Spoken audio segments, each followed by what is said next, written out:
Hello, and welcome once more to How to VaVaVoom Your Zoom with me, Catrice Horsley. I think this is the fifth one that I've done, and this one is going to focus on memorizing material. So rather than having to read something word for word for word for word, how you can have it just there and breathe life into it, keep it in your head. So rather than it being a fossil, it is now a living dinosaur walking through the screen towards your listeners. That probably wasn't the best metaphor. So before we start, I'm owning that I have the dog lying behind me, so you might hear him move. And I'm also owning that the light might change a little bit because the sun is just going down.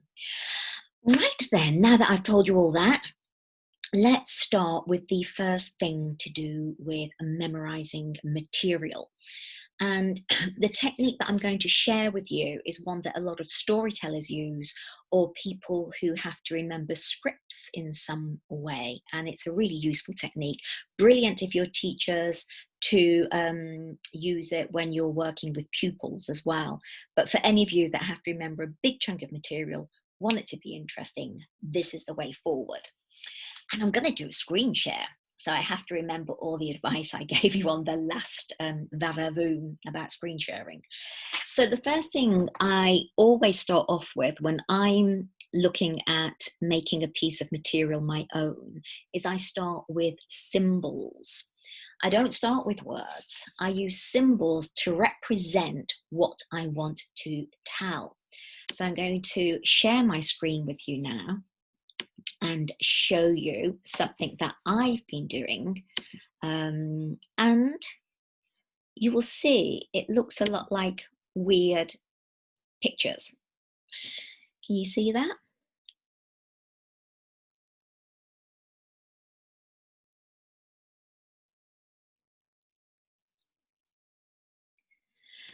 So essentially, this is a piece of work I'm going to be doing focused around the neuroscience of narrative. And I've just created symbols to represent important material for me. So the first thing I'm going to talk about, which is represented by the question mark, is what is neuroscience?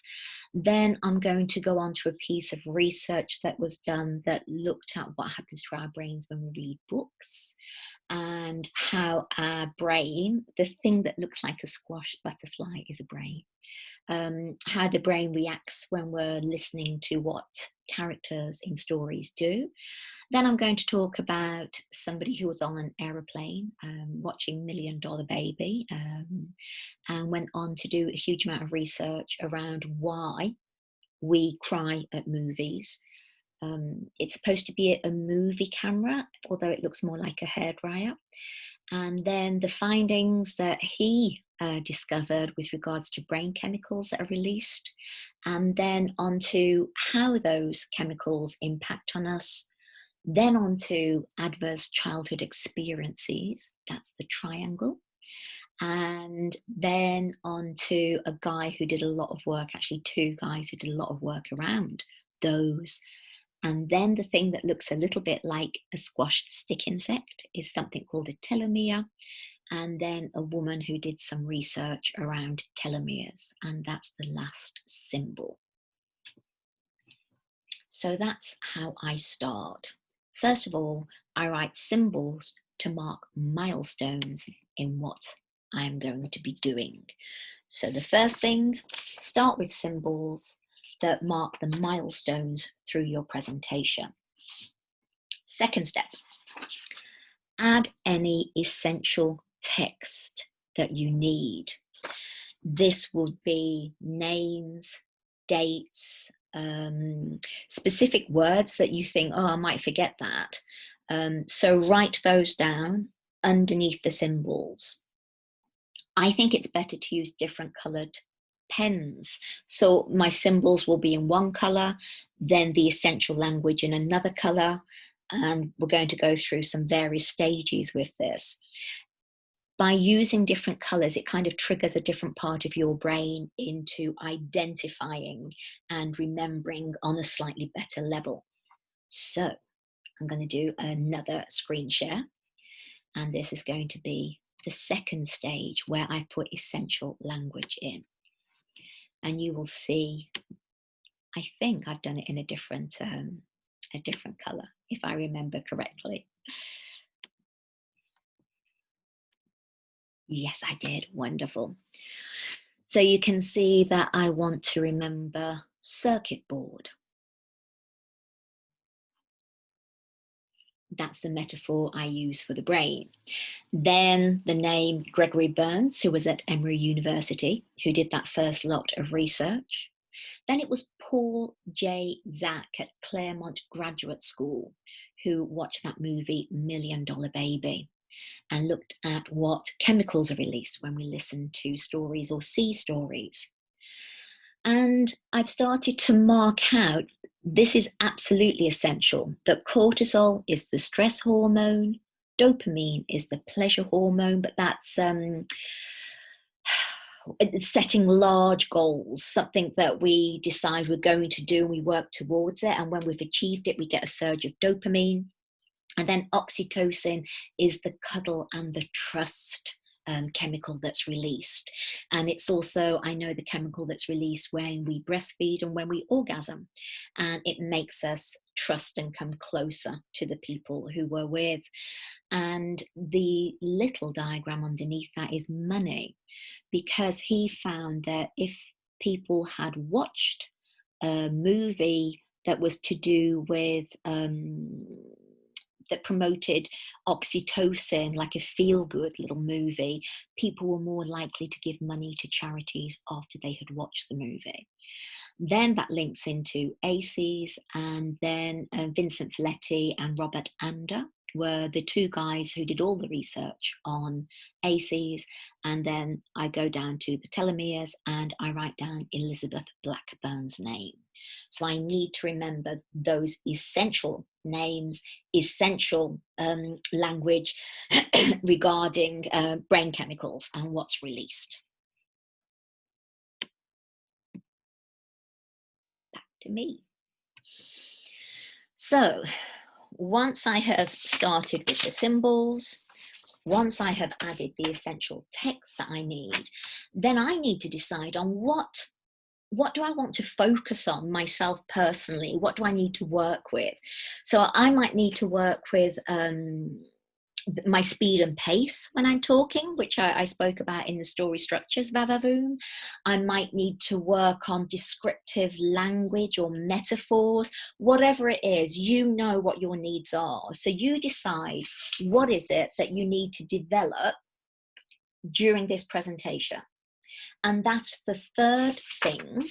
So if you're developing speed and pace, you can mark it using dashes and dots, where you want to speed up in the presentation, where you want to slow down in the presentation, or you might want to use particular phrases or metaphors throughout, because metaphors impact on our brains in a slightly different way.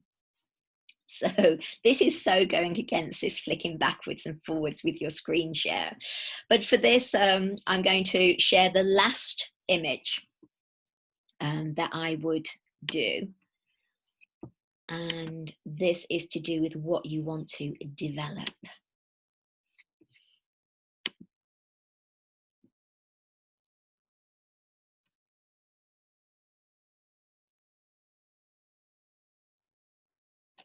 So there I've got long dashes to show that I'm going to start off slowly. And then I'm going to speed up a little bit where I'm coming to this information about Paul J. Zak and Claremont Graduate School. Then I'm going to slow down a little bit when I'm discussing and talking about this Million Dollar Baby movie and how he cried and how that triggered him to do something. Can you hear the tone of my voice and the rhythm of my voice here? And then I'm going to start to speed up when I'm talking about these chemicals that are coming from the brain. And then I'm going to come to my peak, my story arc peak, where suddenly I had a eureka moment when I read this research that was done by Vincent Folletti and Robert Ander. And this is the ACEs, the adverse childhood experiences. It's like the Alleluia moment. And then I'm going to slow down a little bit as I come into the work that's been done on telomeres and the work that Elizabeth Blackburn did with regards to stress and impact on telomere length. So I'll slow right down towards the end.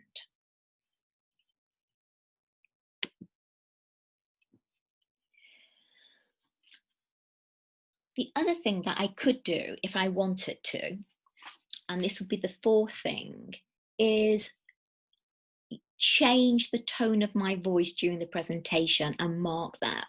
So this is the please do adopt that tone with me, have different tones.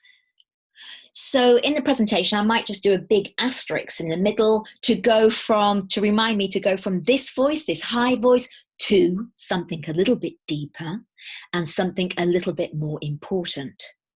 So I change from this excited kind of voice here to, and what this shows us is how vitally important it is. Can you hear that change of tone? Because for some of us, it is difficult for us to change the tone of our voice. And for some of us, it's natural. So I will work with some people on, you have to remember to change the tone of your voice. Otherwise, it's like just having a painting and it's all one color. We have to have different tones reflected so we can see the outlines of what we're trying to say more clearly. And then finally, when you're trying to memorize stuff, how are you going to start and how are you going to finish? So I'll write a sentence for my starting sentence and a sentence for my closing. I have heard so many people kind of get to the end of their presentation, but then they're not quite sure how to finish it. And so they just carry on talking and you're thinking you should have stopped 5 sentences ago, but they haven't tied it up neatly because they're not quite sure how to.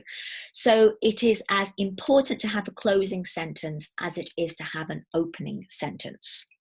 So once I've done all that, once I've written all that down, I can actually start to speak it out. I can look at that down in front of me and I can start to speak out the presentation without feeling that I have to remember every single word. I have to remember some stuff, really, really important stuff. Those are my milestones, the essential language. But how I travel to each of those can change with each presentation depending on who I'm presenting to and how I want the presentation to be. So if you feel that I can't remember it all, I still need my little card next to me, you can have it next to you. You can have it on your table, you can have it pinned behind your computer, and it just acts as a little visual mnemonic to help you remember your material. So let's just go through that once more. The first thing, write down your symbols. The second thing, add your essential text. Third, whatever it is that you need to be working on. Is it your tone of voice? Is it your speed and pace? You know what you need to do. Please do adopt that tone with me. So mark on your page where you're going to change the tone of your voice if you are a person who struggles with that. And finally, write down how you're going to begin and write down how you are going to end your presentation. So talking of ends of presentations, that's the end of my series of how to VaVaVoom your Zoom. I hope you found it useful. I know that many of you have subscribed and I'm really, really grateful for that. And there have been thousands of views and I'm really grateful for that as well. Please contact me via the YouTube channel and leave a message if there's something else you'd like me to perhaps focus on. But my next series is going to be about structuring stories and also the neuroscience of narrative. And I'm going to give a couple of lessons, whatever that means, on those aspects of my work. So have a great day and I hope you found it useful. Bye bye for now. Take care.